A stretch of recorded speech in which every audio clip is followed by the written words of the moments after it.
Join us, get involved, and help us stay connected with you. You can follow us on Twitter.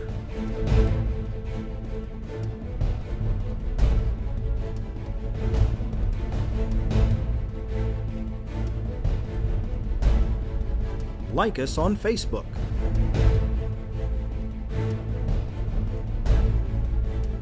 And you can view our services live every Sunday morning at 7:30, 9:30, and 11:30 Eastern Time at mountenon.org. Come grow with us at Mount Enon Baptist Church for people on the grow. Hello, I am James Durham, and I want to welcome you to That's What's Up with Men. In this edition, we will continue our conversation on men and conflict. In our last forum, Brother Rick Mumford and Brother Cornelius Stevens joined me for a discussion about how men handle conflict. With the three of us being under age 40, we want to keep the conversation of men and conflict going by tapping into a more experienced and sage generation. The first installment provided you with the Generation Y perspective of men and conflict. This time around, we will get the perspective from a well-seasoned generation. In the previous edition of this forum, we recognized that the potential for conflict is ever present in human relationships. Thus, we want to continue this dialogue from an added perspective to offer some helpful tips to assist you in effectively handling the conflict in your life. With that said, I'd like to welcome Brother Leroy Jones. Brother Leroy grew up in Tarboro, North Carolina. He served 33 years in the military before retiring as a command sergeant major. Brother Leroy, thank you for joining us. Glad to be here. Also, would like to welcome Reverend James Bell. Reverend Bell is from Raleigh, North Carolina, and has been in ministry for 26 years. He currently serves as the chaplain at Riderwood, which is part of Erickson Living. Reverend Bell, thank you for joining the conversation. Thank you, James. It's good to be here. All right. So I'd like to start off with asking you a question first, Reverend Bell. I want to ask, generally, what is your view of conflict? What does conflict look like to you? Well, James, for me, conflict is a result of a difference of opinions, where people have allowed circumstances and other people sometimes to determine their response and their attitude to a given issue, thereby constituting a difference in opinion that has to be dealt with. Okay. Good. Brother Leroy, how about you? What does conflict mean to you? Brother Durham, I think that to me, conflict is a mechanism for individuals to voice their dislike or disagreement with an issue. It does not matter what the issue may be. There are individuals who find conflict as being their way of just not being on the same page as the rest of that group, whomever he is, she, or they may be. Okay. That's my perspective. All right, good. Now, one difference from the first installment that we did about conflict with Brother Rick and Brother Cornelius that I mentioned in the intro is I won't respond as much. I just want to sit and soak up the knowledge that we have here. You all bring tremendous experience, so I just want to soak up the wisdom and kind of sit and just let you all speak. All right? Okay. So with that, I want to give you the opportunity to share what experience you've had with conflict. Can you tell us about a time where conflict went well for you, or a time when you had conflict and it did not go so well? We can start with you, Brother Leroy. Sure. And a time where conflict did not go so well with me, Brother Durham and Reverend Bell, in the military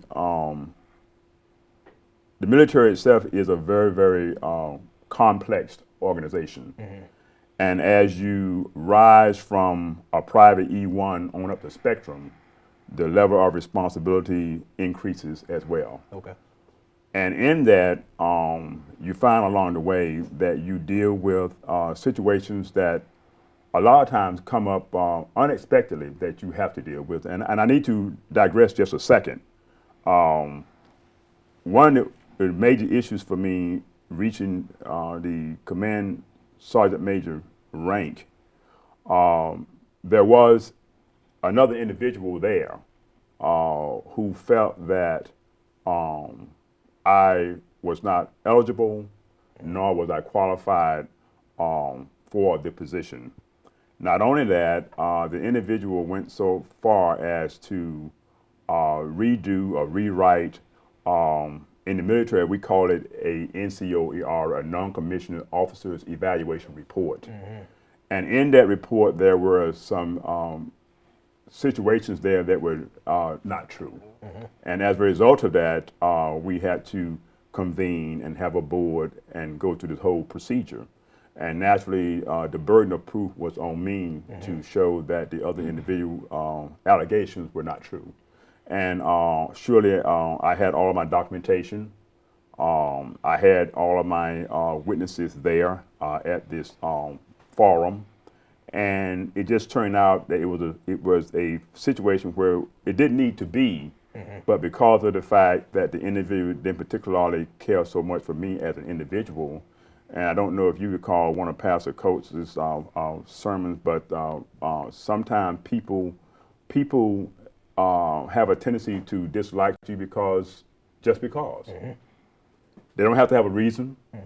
They just feel that, well, he shouldn't be here. He hadn't put all the time that he needs to be where he is, and I'm going to do whatever I can to make sure it does not happen. Well, I was the victor there because all of the information I had proved that my situation was in fact valid, and that I had gone through all the military schooling and all of my credentials were in order, and I prevailed. And naturally, as a result of that, the individual who was so adamant about my not being there, well, they in turn just removed themselves from that particular organization at the time. So that's how they chose to handle the conflict by, okay, you won, I'm out. And it happens that way. Yes. I want to ask you a follow-up question about this. So in this situation, there was a individual who had something personal against you. Yes. And did not want you to get in a particular position. Yes. So they fabricated some things to try to keep you from getting that position. Yes. Now, Command Sergeant Major was the position, right? Correct. And that's a little higher in your career. Correct. I would like to ask you, what emotions were you feeling at that time? And how did you control or manage those emotions that you were feeling? Well, at that particular time, I was very, I wasn't particularly hurt by the incident, but I was more, there was some anger there. Because a sergeant major's rank is called an SGM, and in the CSM, the command sergeant major's rank is that there's another plateau there. But in either case, from my enlisted days up through the chain, I tried my best to dot all the I's and cross all the T's, and naturally sometimes you made mistakes along the way. I surely have. But what I tried to do, I tried to learn from those mistakes. But to get to where I had gotten, and through all of those years of working with soldiers and individuals from step A to step Z, and when it got to this point where here's an individual, because they do not particularly like me because there was something there, and I don't know what, and they're trying to stop me now from reaching my career highest goal. And I felt it an honor for me to have gotten to that point after all these years. You go from an E1 to an E9, and Reverend Bell knows that that's a long progression over years, over time. It just doesn't happen overnight. A lot of times you can get stopped at the E4 rank if the education beyond that is not there, if the operation skills beyond there for the next rank or the next grade is not there. So you cannot box yourself into one place and think that you're going to continue to elevate to the next level, because in the military it just doesn't happen that way. So yes, I felt very angered by it. But what happened, you know, when I became the victor, when it was all said and done, and the orders came down to award me the rank of Command Sergeant Major, I had no problem with approaching the individual as I tried to do, but they were not amenable to that. They didn't want to have nothing else to say or nothing else to do with Got me. it. And so once I saw that was the case, then of course naturally I just had to leave it Got it. alone, and that's what I did. What I like about what you did is you were trying to get a position, and then you had someone who was in opposition to you. Yes. But you didn't focus on that person. You focused on the process Exactly. to get what you want. And Exactly. I like how you termed it, became a victor. Yes. You got victory over that Exactly. negative Yes. situation. Yes. Good. Yes. Reverend Bell, how about you, sir? Well, Brother Durham, as I mentioned, I'm from Raleigh, North Carolina. I was born with from very young parents. My mom was 16, my dad was 22. He was away from the house quite a bit, trying to earn money to support us. And so I grew up with my mother's teaching. And part of what we were taught there, because racism was so prevalent, was that we were not to look at a white man in the eye. That was taboo. And so as I progressed in my work life, I became a manager at Digital Equipment Corporation, and I was cast into meetings where I was the only black in the meeting. And I had a lot to offer, had a lot to say, but I felt ignored because no one was actually responding to any of my comments or anything like that.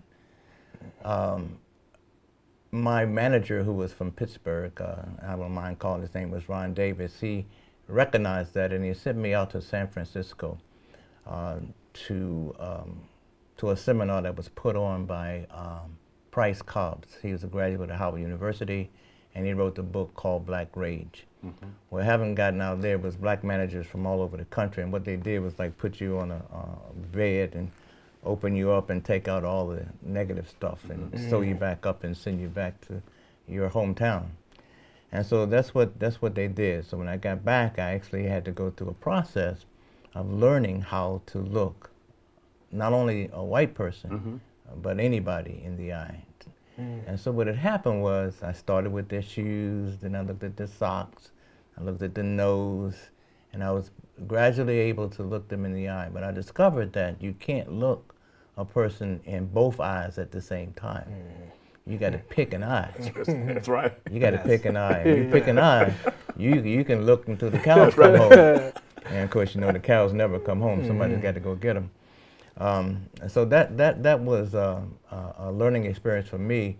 And as I began to speak after that, I found them leaning towards me, listening to what I had to say, and they discovered that I really had something to say all along. Okay, good. So your conflict was a result of an internal issue, really? An internal issue, but a teaching yes. from my mother, who was, like I said, a young person and right. scared herself in North Carolina.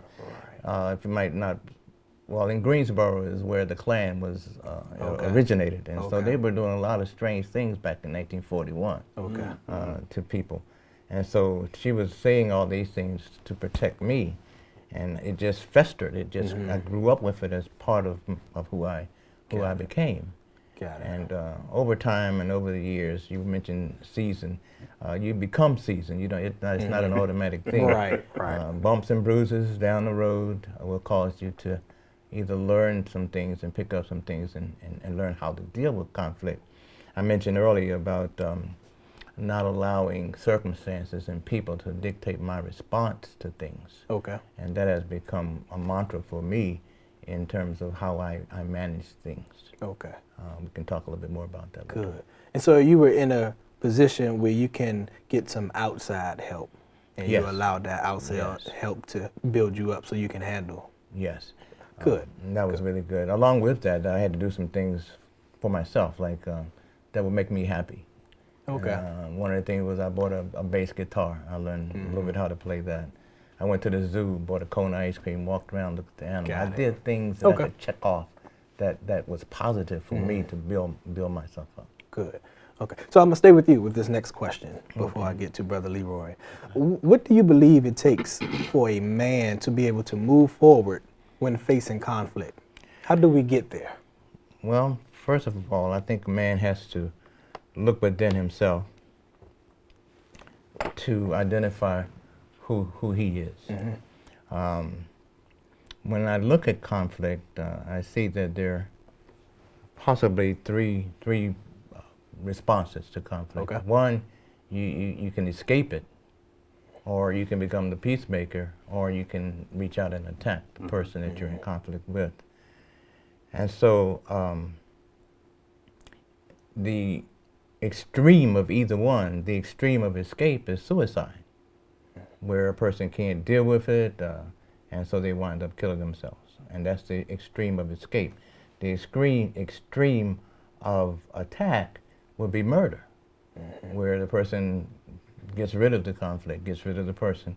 And in the middle there is the peacemaker who's looking for arbitration and looking to see if it's really worthwhile to even be arguing about meditation, accountability, and getting outside help.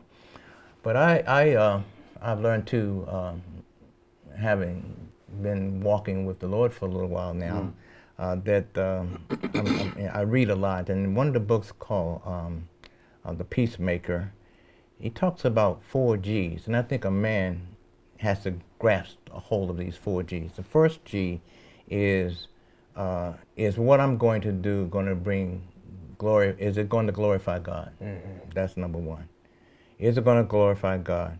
And what am I doing? What am I doing to participate in this conflict? In other words, get the beam out of my own eye so that I can see clearly the circumstance of what's going on. Then gently restore the person so that I can either gain a friendship and then to go and be reconciled with my brother or my sister. So those are the 4 G's. Is God going to be glorified? Get the beam out of my own eye, gently restore the person, go and be reconciled. But all of that, all of those G's are based on the gospel of Jesus Okay. Christ.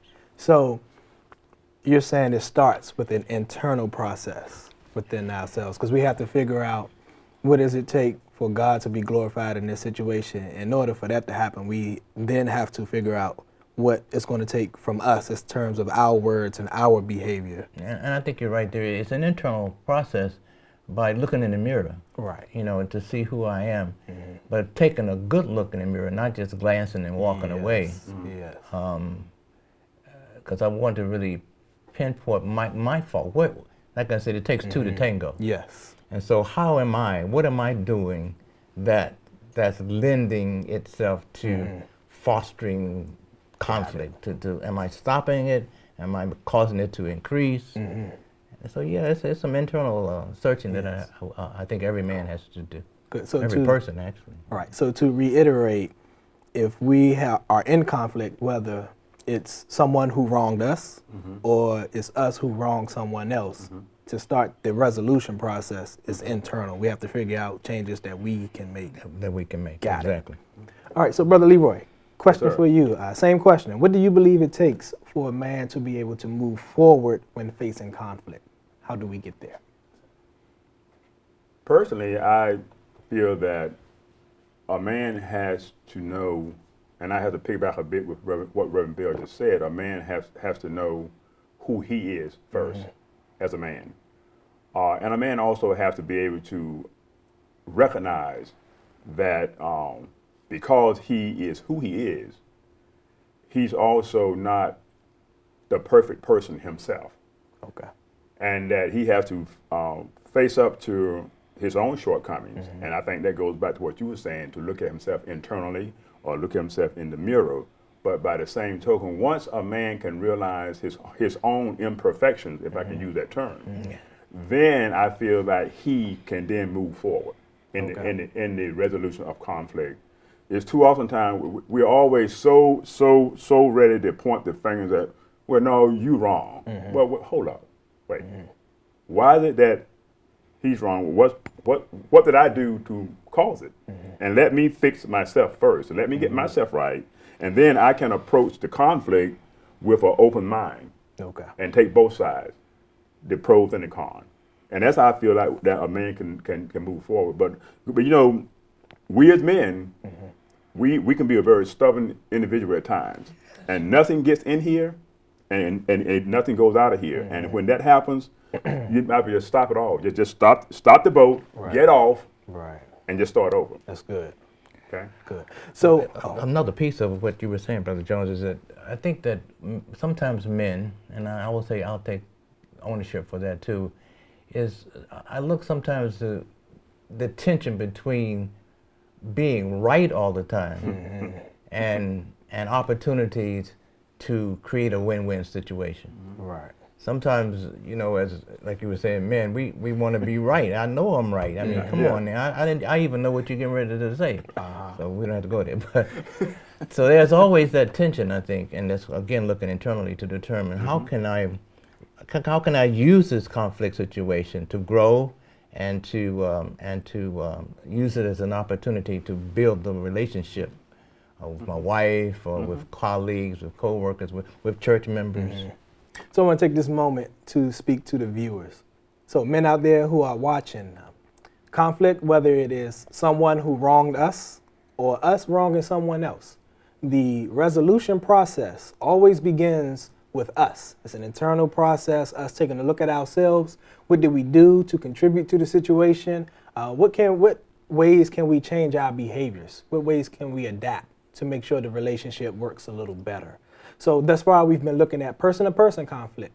When we come back, we're going to look at conflict with one person versus a culture or one person versus an ideology. Join us, get involved, and help us stay connected with you. You can follow us on Twitter.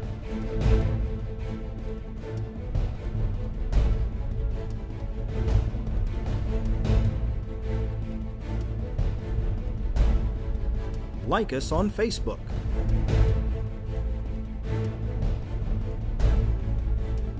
And you can view our services live every Sunday morning at 7:30, 9:30, and 11:30 Eastern Time at mountenon.org. Come grow with us at Mount Enon Baptist Church for people on the grow. Welcome back. Thus far, we've looked at one-on-one conflict. I want to take a different view with this next question. So I'm going to ask both of you, and we can start with you, Reverend Bale. Growing up in the South placed you in the thick of the civil rights struggle, where you had to deal with conflict, not on a person-to-person basis, although that was involved, but more so you were up against a long-standing ideology, a long-standing culture. There was plenty of conflict for you to contend with, both of you. How did you manage the stress and the tension that you lived in during this time? Thank you, Brother Durham, Brother Jones. I did grow up in the South and came to Washington in 1956. There were a lot of things that took place in the South, and I remember several incidences. I'll touch on a few of them. When we came here to Washington, there were many times we went back home to visit relatives that were there, but there were no restaurants that we could stop to get something to eat, no facilities to use the restroom or the bathroom. And so I remember my mom would sometimes fix what she would call the greasy bag. It would be like fried chicken in wax paper in a brown bag. And before we could get there, you could see the grease spots on the outside of the bag. And on one occasion, we didn't have that, so we stopped at a White Tower to go in and get something to eat. But they would not serve me. I was the oldest, and so I had to go around to the back of the restaurant. They had this little window. They would raise it up. You could tell them what you want, give them the money, bend down, you know, and then you would then give them your money ahead of time. Then they would come and bring your food, throw your change back at you, and then you could leave. But you could not go inside the restaurant. If you went inside, I remember one time going, my mom had a headache, and we stopped in North Carolina to get some aspirins for her. Went into the drugstore, and the man looked at me and said, "We don't serve," and he used the N-word. And I'm looking at the aspirins right there. My mom has a headache, and they were like, you know, the price was on there. So I put 50 cents on the counter, grabbed the aspirins, and ran out of the store. And that was one occasion when I felt like I was disobeying the law, but it was my mother, and I felt like I needed to do something for her headache. But one of the things that kind of started out to be a negative really turned out to be a positive. I remember during the summer, it was part of my responsibility as a little kid to get the books that came over from the white schools. And we had to look inside of the books and erase all of the pencil marks out of them. And good thing they didn't have highlighters back then because we wouldn't have been able to do it. But pencil marks and comments, we would erase them out of there, and then that would be the books that we would use for the coming year. And the white schools, they would get the new books with the new copyright dates and everything. We always got the hand-me-down books. And so from when I say it turned out to be good, I felt proud that we had something to read, something to use. And as a result of that, we helped each other. And in our school, we became the top and this was in Virginia. Now, we became the top school in Virginia for science, for math, and for English. On all the exams, we did better than the white schools. And it was because, although we had secondary material, we learned that material. We had good teachers back then. We were teachers, African-American teachers, cared about your learning. It wasn't a 9-to-5 job. They were part of the family, almost. Yeah. And so these negative things, these cultural things, actually turned out to be good things as a result, if I was to look back. Okay. Good. As you were speaking, I was listening for the emotions that you felt during those times, and in you speaking about the not being able to go through the front and be served, or when you were in the store and the guy didn't want to sell you the aspirin. There was some consternation there, but I like how you focus more on how the situation can be positive. What can you get out of it? So you took pride out of the workbooks and the textbooks that you did get, and you made the best of that particular situation. Brother Dermot, it's sort of like, and I did, living in the projects. Everybody is poor, but you don't know that because everybody is poor. Exactly. And everybody is going through the same thing, so you don't really see things sometimes as for what they really are until you get older and you look and say, wow, that was wrong, that was wrong, that was wrong. But at the time, everyone is experiencing the same thing. We were all poor. Yes. So I also hearing that we all can get from what you were saying is you choose how you respond to any situation. And not just you, Reverend Bell, but you, Brother Leroy, myself, and anyone else out there. Exactly. If whatever situation we face, we have a choice how we're going to respond to it. And that's freedom. Yes. That's what freedom really is, the ability to choose. And because I can do that, I am free. That's good. That's good. Brother Leroy, how did you handle the tension and the stress of that time? You know, Brother Durham, I'm going to start by saying one of the reasons that I did not see the movie 12 Years a Slave, because we lived it in my time. Fantastic movie for the younger generation because they need to see. But for myself, Reverend Bell, and us, and as you said, us old seasoned individuals, I did not want to go see that because I'd already lived that. In my hometown in North Carolina, in Tarboro, we were raised on a farm, not a farm that we owned. We were, and Reverend Bell may know this term, we were sharecroppers. Sharecroppers, yeah. And in that, my parents and all of us, we provided the labor, and Mr. Charlie provided the ragged house for us to live in, and he, at the end of the week, he would give my parents $25 stipend to feed us, and that was it. When the crops were gathered, we would work all year long without a dime, other than that $25 stipend that he would give us just to get some food to eat. So at the end of that year, when all the crops were in, and as they call it, the selling up, in other words, he would take what the crop sold for and what the expenses were to produce that crop. Now, mind you, my parents had no say-so in the books. We don't know what was accounted for. None of that. We didn't know any of that, so we had to take his word. So at the end of the day, at the end of 12 long months, from January 1 to December 31st, and I mean right through Thanksgiving, we didn't know what Thanksgiving was. Mom and grandmom and the aunts, They brought the food to the field. My parents would stop the work for a minute to eat and right back to the work. Oh, wow. So that's the life. But out of all of that, in the colored school, as Reverend Bell just said, you know, we got the hand-me-downs the whole time. Yeah. I never forget, I was in a typing contest, and we had to go to the white school, and our keyboards were still with the ABCs and so forth, but the white kids were already typing on blind keyboards. So when we went for take the test in the school, and I was like 8th or 9th grade, I believe, they had to put tape over our keyboard because we brought our own typewriters, but we had to cover them up because we didn't have the blind keyboards. So, and I had to go back to that to bring you up to now as to your question, because if there were ever a reason to say, I don't want any more parts of this, this is too much for me to handle, I'm not going to go any further with this. But as Reverend Bell said, what brought us through all of that? Because we all were poor. And we could go next door down the road to get a cup of sugar or a cup of flour.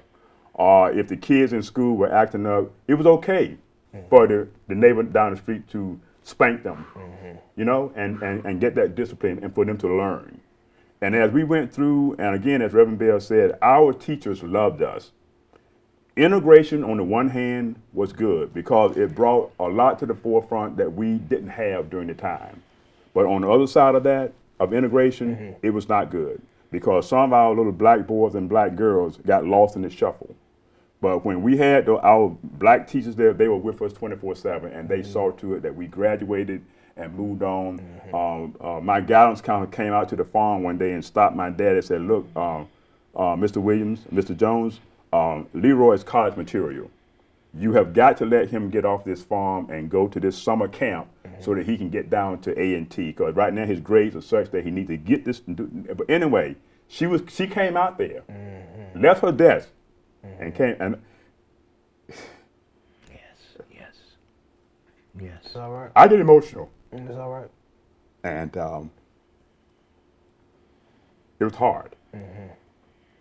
But again, through it all, Yes. my parents never forsake us. Always strive, Leroy, you can do better. I said, Mom, I want to go to school. There's no money.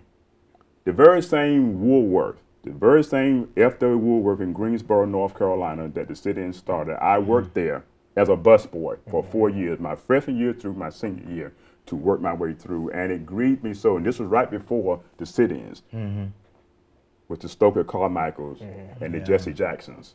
I worked there as a busboy with a white hat and the whole 9 yards, but I did it because I need the income. That's right. When the other kids were going away for the holidays, I stayed and worked. And I even hit my parents when I go back home.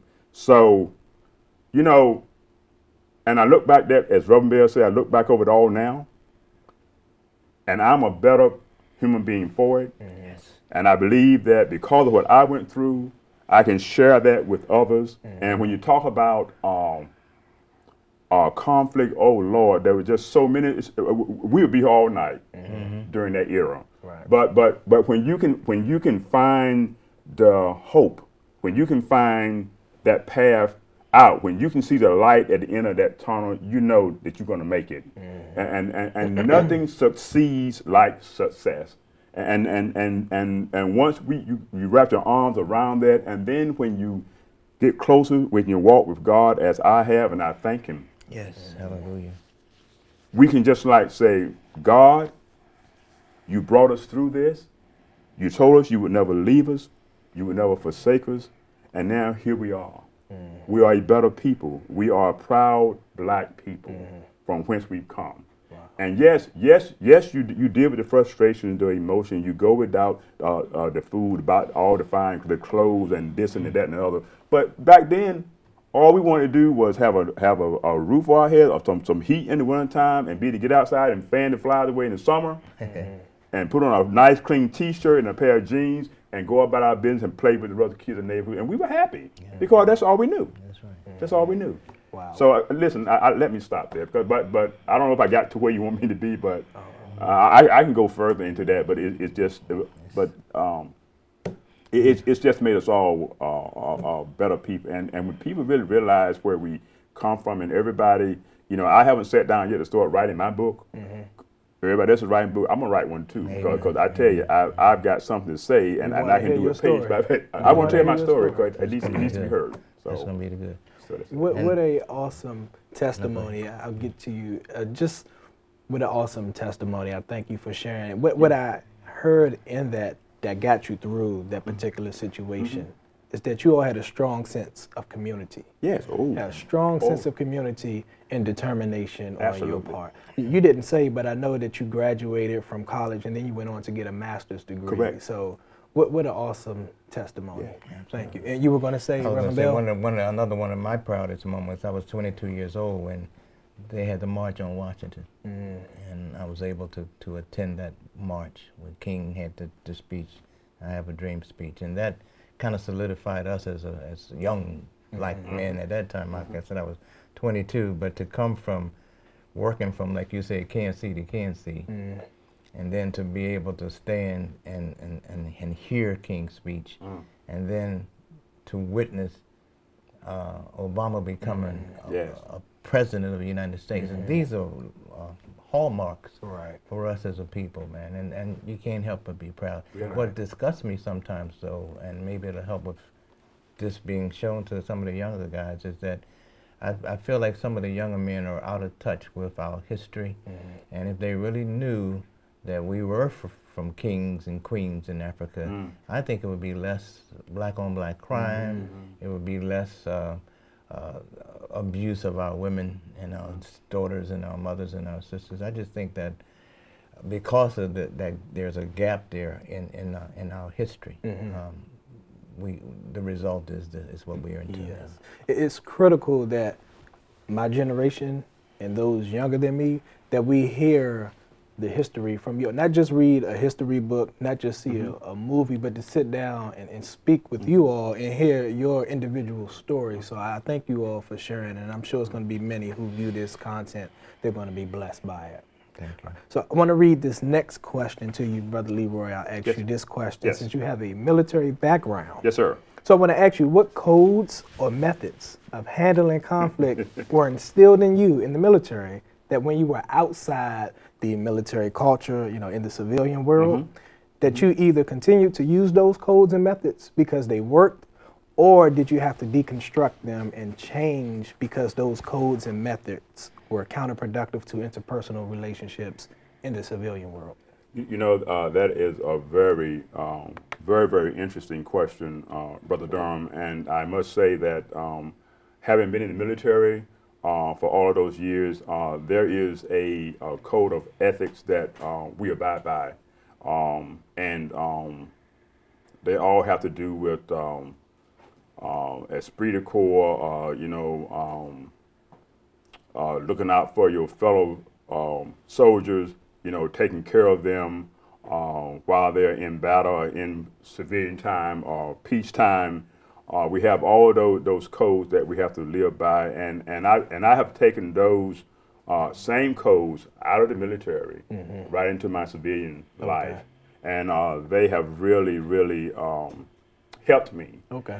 Sometimes when I get into a social setting and just having general conversations with friends of mine and stuff, and sometimes they'll tell me, Leroy, you need to kind of back away from that military stuff because you just putting too much of that on us and stuff. Like, we don't want to hear that. So you ain't in the military no more. So just get down and be a brother, But when it's instilled in you, and it has done nothing but work for you, so why change that? And before I leave the circle of the brothers or the sisters, sometimes they buy in on what I'm talking about, and they say, oh, well, I see where you're coming from with that. So I can do some of that too over here. It's not just relate to the military.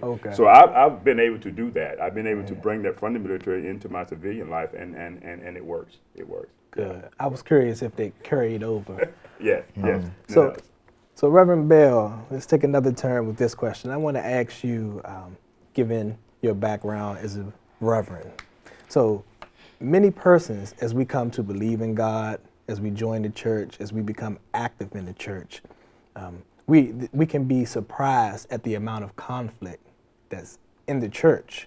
So I want to ask if you could share with us how you handle such conflict in the church, and perhaps offer some guidance on how other believers, those viewing, can effectively deal with this type of contention that's in the church. Again, thank you, Brother. That's a good question. It becomes a lifestyle question in terms of how do I, again, view myself as a believer, as a Christian. First of all, one of the greatest gifts that I could give another human being, I believe, is to listen to them. And one of the best ways to handle conflict is to get the other person's view and try to see how they arrived at at their position. Once I can do that, then as a believer and as a minister, of course, I'm going to use the Word of God in Matthew chapter 18, where it says how it teaches us how to handle conflict. Pastor preached on that, first of all, remaining calm and seeking counsel and all that. But the idea was to, if you have something against the other person or they have something against you, my recommendation would be not to tell the world, not to go gossip around the corner about this, that, and the other, but go to that person. And not ask so much, not ask so much the why questions, because the why questions put people on the defensive immediately. Why did you do this? Person going to come up with their reason. I would prefer to ask the when question. Brother, sister, when you did this, were you aware of how it was going to make me feel? Now I'm getting into the emotions and the feeling piece of that, and they have to respond to that. Well, no, I actually didn't think about how you were feeling about it, and I don't care how you feel about it. You can go in a lot of directions, but the idea is to get things out on the table so that you don't let it fester and boil over until it's out of control, and then it's almost helpless. You do have to get arbitration, litigation, a lawyer before you can handle the thing. But go to the person, try to ascertain what the problem might be, and then if that doesn't work, then you get a third party to come in. I also have something that I call it the triangle of love when it comes to managing conflict. And it's putting God at the top, and then me here and the other person here in this triangle. Me and the other person. As long as I'm looking at the other person and they're looking at me, we're dealing with the issue and we're miles apart. We haven't included God in it, and we're miles apart. But as soon as both of us start looking to God for the solution and we're moving towards Him, we're coming closer to each other as we go up the triangle until that person, myself, and God become one. And we're no longer dealing with the craziness, the issues, and pointing fingers and looking at blame for various things. We're actually looking to God to help us resolve whatever the issues are. I like that. That triangle, it works. What kind of triangle did you call call it that? The triangle of love. Triangle of love. God at the top, I like me that. and the other person. That's very helpful. I use that sometimes in premarital counseling. Okay, yeah, that's very helpful. And three things that you said that stands out to me is, one, that we need to listen to the other person. It's so hard, especially when in conflict. We just want to get our point across, but we just need to sit, be quiet, and listen. Not just wait for our turn to speak, but just sit, be quiet, and listen to what the other person is saying. And then it's good about the why. Some time ago, as I was trying to, just to develop and grow, I looked at some words that I want to try and get away from using. Why was one of them, should was one of them when speaking to other people, because you said it can put people on the defensive. Immediately. Yeah. And then the third thing, focus on God, you said, in your triangle of love. If you both go in that direction, you're going to meet up, and it's going to work out for the good of both parties. Good, I like that. Another negative word too is you. And you started your conversation about you did this and you did that, and that's defensive. You're going to put them on the defense, and you don't hear anything beyond that. Okay.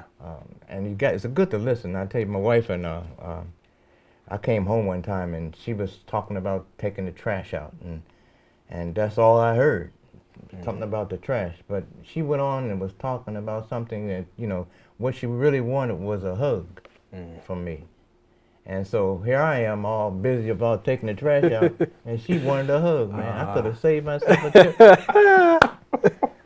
So listening, that's why I say listening is really crucial. Good. In any relationship. Good. So I want to end with this one question. I'll give you both an opportunity to answer, and we can start with you, Brother Leroy. Yes, sir. So can you give one thing that you would recommend to those viewing that would help them effectively deal with our conflict? Yes, I can. I think one thing that would assist those listening out there in dealing with conflict is to get the buy-in of the other person or persons, and that can be a number of ways. Irregardless of what the issue is. Get the buy-in. If persons come up to you and say, okay, well, that wasn't what I was after, I wouldn't go about it that way, then you get the buy-in. Okay, well, tell me, how would you handle it? Let me, or let us hear how, and then a lot of times, once they find that if they are inclusive in the decision-making process, they're more in tune to accepting the final outcome.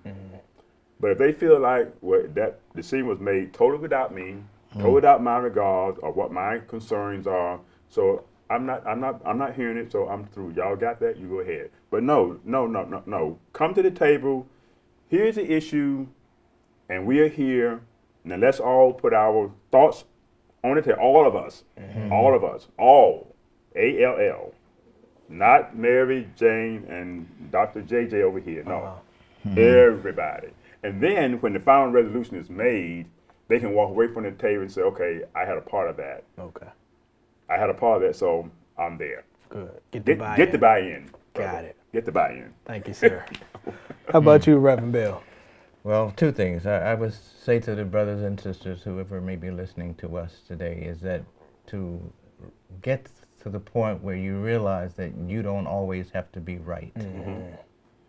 And use the conflict as opportunities to grow and to build relationships. I always like to leave something that my mother taught me. She was such a beautiful person. My mother said this: be who you is. 'Cause if you ain't who you is, then you is who you ain't. All right. It's a deep philosophy. I like that. Be who you is. That's a good way to end. That's good. Be who you is. Because if you ain't who you is, then you is who you ain't. All right. Wow. Good. Brother Leroy, thank you so much for joining the conversation. Reverend Bell, thank you so much. This has been an awesome experience for me. I've just been sitting here soaking all of the knowledge and wisdom up. I really appreciate you all doing this, taking part in this conversation. Thank you so much. Thank you so much. I hope it's very helpful. Yes. As with the previous installment on this topic, I trust that you will be able to take something from this discussion to help you maintain strong relationships as you deal with the conflict that arises in your life. I want to encourage you to persevere in your spiritual development and in how you build and maintain relationships. For our mandate as Christians is to exhibit love to one another. John chapter 13, verses 34 and 35 quotes Jesus thusly: "A new command I give you, love one another. As I have loved you, so you must love one another.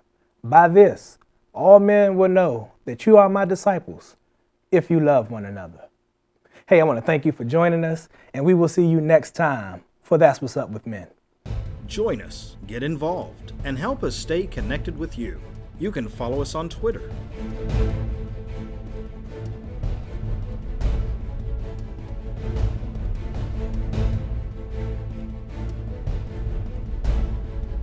Like us on Facebook.